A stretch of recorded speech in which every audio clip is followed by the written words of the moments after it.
नमस्कार दोस्तों, सलाम अलैकुम, चरण स्पर्श, जय श्री राम, जो बोले सोनिहाल, सत श्री अकाल। दोस्तों, नारकोटिक्स एनोनिमस का कार्यक्रम कहता है कि जब तक हम अपनी पूर्व धारणाओं को छोड़ नहीं देते, तब तक हमारी रिकवरी बुनियादी खतरे में है ना? पूर्व धारणाएं नारकोटिक्स एनोनिमस के कार्यक्रम के मुताबिक रिलैप्स की निशानी है। ठीक है, अब ये पूर्व धारणाएं होती क्या चीज है जो रिलैप्स की निशानी होती है? ठीक है, पूर्व धारणाओं को हम बोलते हैं रिजर्वेशन। जैसे कि ट्रेन का रिजर्वेशन करवाते हैं, इसका मतलब क्या होता है कि पहले से सोच के चलना।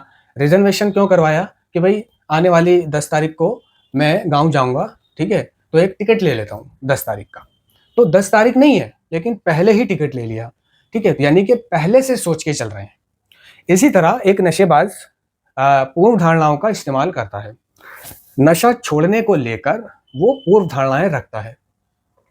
ठीक है, मेरे घर वाले जब तक मुझे प्यार देंगे, जब तक मेरी इच्छाएं पूरी होती रहेंगी, ठीक है, जब तक मेरी तमन्नाएं हसरत पूरी होंगी, जब तक मेरा जीवन सुख में चलेगा, मैं नशा नहीं करूंगा।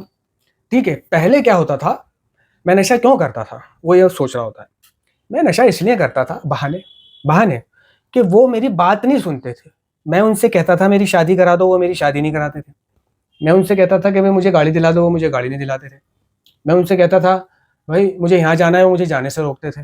मुझे ये करना है, मुझे वो करना है, ठीक है, मेरी बात नहीं मानी।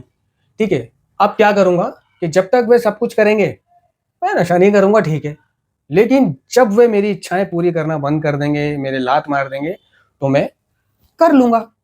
यानी जब मेरा जीवन गम में आएगा, गम में, खुशी में नशा नहीं करूँगा, सुख में नशा नहीं करूँगा, लेकिन गमों को, दर्दों को या किसी बीमारी को दूर करने के लिए, तकलीफ को हटाने के लिए, टेंशन को हटाने के लिए मैं कभी कभी नशा कर लूंगा। लेकिन उस पूर्व धारणा के चलते वो ये नहीं सोच पाता कि कभी कभी नशा कर ही नहीं सकता। ठीक है, कभी कभी नशा कर ही नहीं सकता। ठीक है, हमारी नशीले पदार्थों को इस्तेमाल करने में नियंत्रण की असमर्थता एडिक्शन की बीमारी का एक लक्षण है। हम चाहे कितना भी सोचें, मैं चाहे कितना भी सोचूं कि मैं कभी कभी कर लूंगा, थोड़ा थोड़ा कर लूंगा, तो ये एक नशेबाज बन जाने के बाद, एडिक्ट बन जाने के बाद ये चीज मुमकिन नहीं है। वो कहता है कि बहुत नारकोटिक्स एनोनिमस, बहुत मीटिंग मीटिंग चिल्लाया जाता है, बहुत प्रार्थना स्पॉन्सर चिल्लाया जाता है। ठीक है, मैं एक काम करूंगा। मैन क्या है? मैन है पहला कदम। ठीक है, ये पूर्व धारणा है उसकी। मैन क्या है? पहला कदम मैन है ना? एडिक्शन पर शक्तिहीनता को कबूल कर लेना, अपने जीवन की अस्त व्यस्तता को कबूल कर लेना। उसे पता चल चुका होता है कि पहले कदम से नशा बंद हो जाता है। और मेरी प्रॉब्लम क्या थी? नशा बंद करना। ठीक है, तो मैं पहला कदम करके नशा बंद कर दूंगा, बाकी के कोई कदम नहीं करूंगा। ना दूसरा करूंगा, यानी ना विश्वास करूंगा किसी के ऊपर, ना ही अपनी मन और इच्छा को किसी और की देखभाल में सौंपूंगा ना ही वो चौथा कदम, एक खोजपूर्ण और निडर नैतिक सूची। तो उसका ये दिमाग कहता है कि मैं पहला ही कदम करूंगा, मैं कुछ ही कदम करूंगा, मैं कुछ ही बातों को मानूंगा। ठीक है, दूसरी पूर्व धारणाएं क्या होती है कि वो सोचता है कि मैं काम क्या करूंगा, तो उसका दिमाग नेगेटिव सोचता है। नशेड़ी का दिमाग वो कभी पॉजिटिव नहीं सोच सकता। ठीक है ना? हमारा सोचने का तरीका ही सही नहीं है दोस्तों, ध्यान देना, है ना? इसलिए दूसरे लोग हमें निर्देश दे सकते हैं, यानी कि दूसरे लोग हमें टोकते हैं, समझा सकते हैं कि भाई ये गलत है, ये सही है। हमारा सोचने का तरीका ही सही नहीं है। तो वो सोचता है कि भाई एक काम है, क्यों ना मैं सामान बेच लिया करूं, क्यों ना मैं माल बेच लिया करूं, क्यों ना मैं ड्रग बेच लिया करूं। ठीक है, पीऊंगा नहीं। प्रॉब्लम कहाँ है? पीने में, बेचने में नहीं है। वो शॉर्टकट तरीके अपनाता है कि पीने में प्रॉब्लम है, बेचने में प्रॉब्लम नहीं है। ठीक है, वो बेचता था, उसके घर में बहुत पैसा था, TV, fridge, washing machine, AC, mobile, और जेब में, पर्स में, बैंक में बहुत बैलेंस होता था उसका। तो क्या है, वो दूसरों को देखकर, दूसरे नेगेटिव बुराइयों को देखकर आकर्षित हो रहा होता है। वो ये सोच रहा होता है, रिजर्वेशन कर रहा होता है अपने दिमाग में। ये रिजर्वेशन या तो वो किसी ट्रीटमेंट सेंटर में कर रहा है, या घर पे कर रहा है, अकेले में कर रहा है, जब उसके पास पैसा नहीं है तो ऐसे विचार उसके चल रहे हैं कि मैं ऐसा करता हूँ, बेच लेता हूँ। प्रॉब्लम तो बेचने में थी, ओ पीने में थी, बेचने में नहीं है। तो दोस्तों, बारूद के ढेर पर बैठकर चिंगारी से खेलने वाली बात हो गई। बारूद के ढेर पर बैठकर वो चिंगारी से खेलने की सोच रहा है। ठीक है, तो ये एक पूर्व धारणा होती है। एक एडिक्ट जो है लालायित होता है, ठीक है, वो ऐसा बना हुआ होता है अंदर से, खासतौर से अर्ली टाइम में, कि उसका नशा या उसका नॉन ड्रग ऑफ चॉइस भी अगर उसके पास है तो उसके खुजली मची रहेगी, खुजली मची रहेगी, और थोड़ी सी ही प्रॉब्लम आते ही वो फौरन जेब से निकाल के पी लेगा। तो नारकोटिक्स एनोनिमस का कार्यक्रम कह रहा है कि ये एक पूर्व धारणा है। अगर मैं ये सोच रहा हूं, अगर मैं ये सोच रहा हूं कि मैं कोई बुरा काम कर लूंगा अपने जीवन को चलाने के लिए, जैसे 2 नंबर का काम होता है, तो ये भी एक पूर्व धारणा है, क्योंकि 2 नंबर के काम में किसी का भला नहीं हुआ, और 2 नंबर के काम में डर होते हैं। पुलिस का खतरा होता है, पीटने का डर होता है, पकड़े जाने का डर होता है, कुटाई हो जाने का डर होता है, ठीक है ना, दुश्मनागियां होती हैं इसमें। तो इतने सारे डरों के साथ तू रिकवरी में कैसे रह पाएगा या क्लीन कैसे रह पाएगा?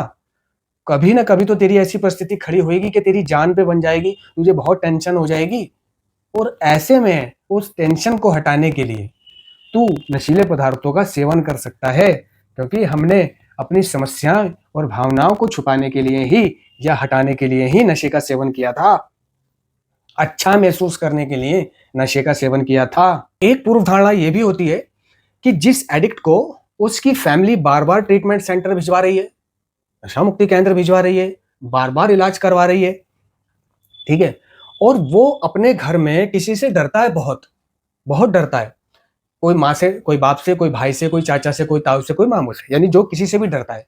कोई बहुत से नशेबाज ऐसे होते हैं ना कि पपलू होते हैं, थोड़ा सा डरपोक होते हैं, ठीक है, नशा मुक्ति केंद्र भेजा गया उनको, वापिस आकर जैसा घर वाले कह रहे हैं वैसा कर रहा है। घर वाले कह रहे हैं दुकान पे जाना, सुबह बैठना है कारखाने, तो वो दुकान पे जा रहा, जी पापा। भाई कह रहा वो इधर मेरे साथ चल, जी भाई, ठीक है ना, मतलब भोला बन के, डर बन के, बहुत दबाव होता है किसी के बाप का, उसके ऊपर बहुत दबाव होता है, वो अपने बाप से बहुत डरता है, कोई भाई से बहुत डरता है, कोई ताऊ से बहुत डरता है, कोई मामू से बहुत डरता है, ठीक है ना, और कोई इस चीज से बहुत डरता है जो उसे नशा मुक्ति केंद्र भिजवाता है, ठीक है, बहुत सा नशा मुक्ति केंद्र के दर्दों से डरता है। वो बाहर आकर इसलिए नशा नहीं कर रहा होता कि वापस जाना पड़ेगा अगर मैंने नशा कर लिया तो, यानी वो नशा सिर्फ इसलिए नहीं कर रहा कि अगर मैंने किया तो मेरे भिजवाने वाले बैठे हैं, वो फिर से वहीं भिजवा देंगे, मेरा वहां बंटाधार हो जाएगा, पता चल जाएगा मेरे को, वहां फिर से उसी दलदल में चला जाऊंगा मैं दर्दों में, तो इसलिए नशा नहीं कर रहा, ठीक है। यानी कि वो ये सोच रहा है कि जब तक मुझे ट्रीटमेंट सेंटर भिजवाने वाले हैं, जब तक मैं नशा नहीं करूंगा, और जैसे ही ये भिजवाने वाले हटे, यार कौन सदा किसका ध्यान रखता है, मामू चाचा भाई, एक दिन सबकी शादी ब्याह, बच्चे बड़े हो जाते हैं, खुद की भी शादी वादी हो जाती है, कोई किसी का ध्यान रखना नहीं कर रहा, चल बे तू जो कर रहा है अपने कर, अपनी जिंदगी देख, ऐसी तैसी कर, जिंदगी हो गई तेरे को ट्रीटमेंट सेंटर भेजते हुए, अरे अब तू अपने आप मर या जी, हमारा कुछ नहीं। तो ये सोच रहा है कि जब तक मेरे को भिजवाने वाले हैं और वहां पे मेरे लट पड़ते हैं, मैं नशा नहीं करूंगा, यानी ट्रीटमेंट सेंटर के डर की वजह से नहीं कर रहा, ठीक है, और भिजवाने वाले की डर की वजह से नहीं कर रहा, ठीक है, यानी कि उसने ये नहीं माना कि अपनी जिंदगी को बेहतर बनाए रखने के लिए और दर्दों से बचे रहने के लिए, अच्छी जिंदगी के लिए मैंने नशा बंद करना है, ना कि वहां वापस जाके लट खाने से के डर से नशा बंद करना है।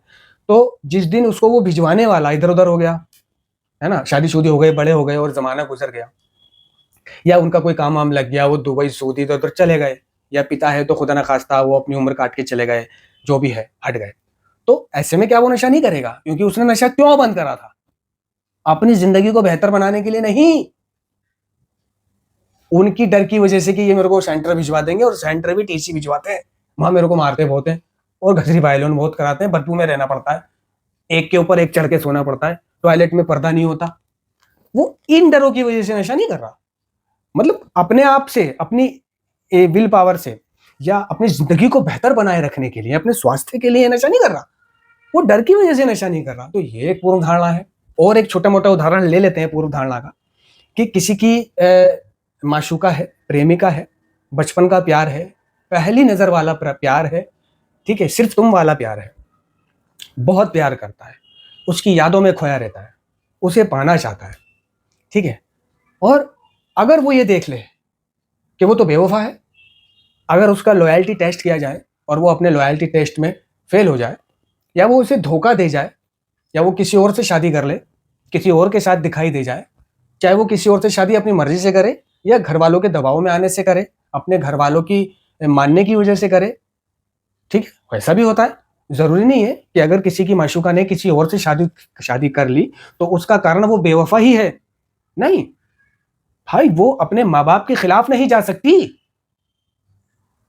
तेरे से प्यार तो वो करती है, करती थी और करती रहेगी, लेकिन अपने माँ बाप के खिलाफ नहीं जा सकती थी, उनसे लड़ नहीं सकती थी। तो क्या करा, उसने समझौता किया अपनी जिंदगी से और वैसा किया जैसे माँ बाप ने चाहा। वो मजबूर थी। और ये इधर सोच रहा है मजनू कि वो बेवफा है। माइक लेके कोई पहुंच गया, हाँ जी, लड़कियों के बारे में क्या कहना चाहोगे? लड़कियां बेवफा होती है या सही होती है? अरे लड़कियां बहुत बेवफा होती हैं। तो क्या है, वो बेवफा समझता है लड़कियां बेवफा होती है। लड़कियों से पूछा जाए, लड़के बेवफा, ठीक है। क्यों? उनको बेवफाई मिली है, पर इसके पीछे कारण क्या है? क्या सच में बेवफाई करी है या वो किसी मजबूरी में थी?